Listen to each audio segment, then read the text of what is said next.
When you think of the greatest rulers in history, who comes to mind? Alexander the Great? By age 30, he ruled from Greece to India. Genghis Khan killed so many people that he cooled the entire planet. Napoleon conquered Europe until winter ended everything.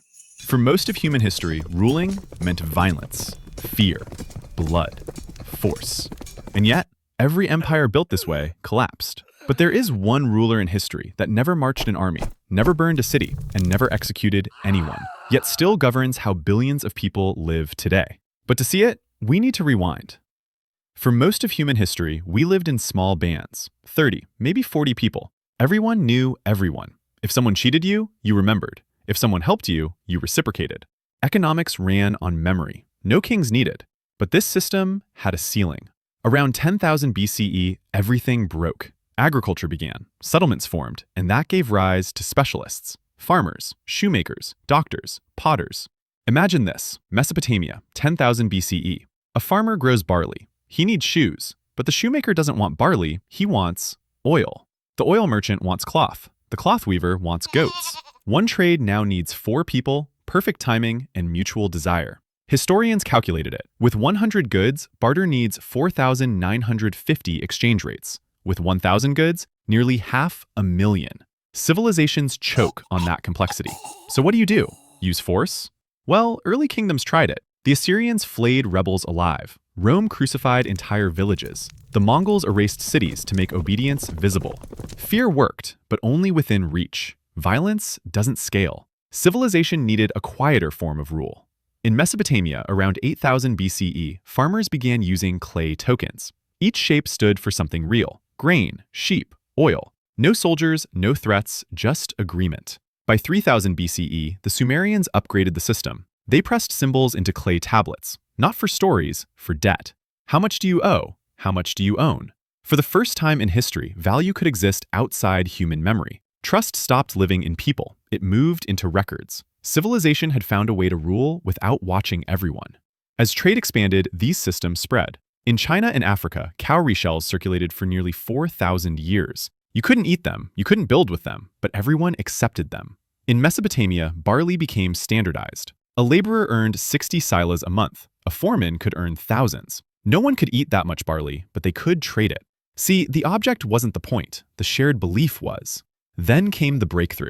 Around 600 BCE, in Lydia, metal was stamped with a king's seal. Not to make it valuable, but to make it trustable. The seal meant, I guarantee this. And if someone forged it, they weren't just cheating, they were attacking belief itself. That's why counterfeiting was punished as treason, not because someone stole metal, but because it attacked the people's trust in the ruler's authority. For the first time, belief had legal protection. This system spread faster than conquest ever could. The Roman denarius traveled from Britain to India long before Roman legions did. Indian merchants accepted it without knowing the emperor or seeing a single soldier. Why? Because they trusted that others would accept it too. Even when Rome weakened, its coins kept working. Power had learned how to move without marching. Fun fact, the modern-day dinar, official currency of almost 10 countries, comes from the Roman denarius.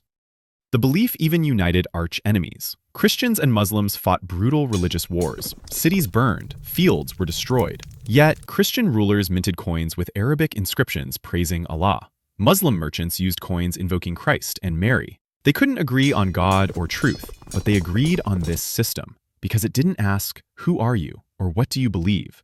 Only, will others accept this? For the first time, a ruler existed that ignored religion entirely and still worked.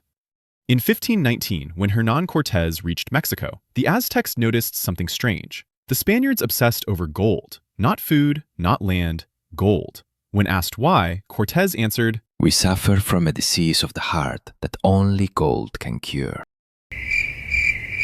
To the Aztecs, gold was decoration. Their currency was cocoa beans. But to the Spanish, priceless. Gold ruled Europe not because it was useful, but because millions of strangers already trusted it. Belief had become automatic.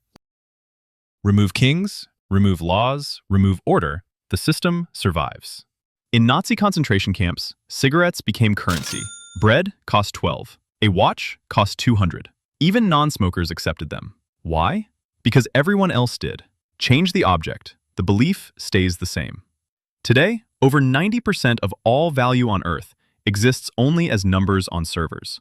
No metal, No paper. Just belief. Take a US dollar bill. It says, "In God we trust." It works because you trust God, and you trust the US Secretary of Treasury. Not the paper or the ink, the belief. The system didn't disappear, it rebranded. New interface, same operating system. So what is the greatest ruler in human history? It never whipped anyone, never executed rebels, never needed armies.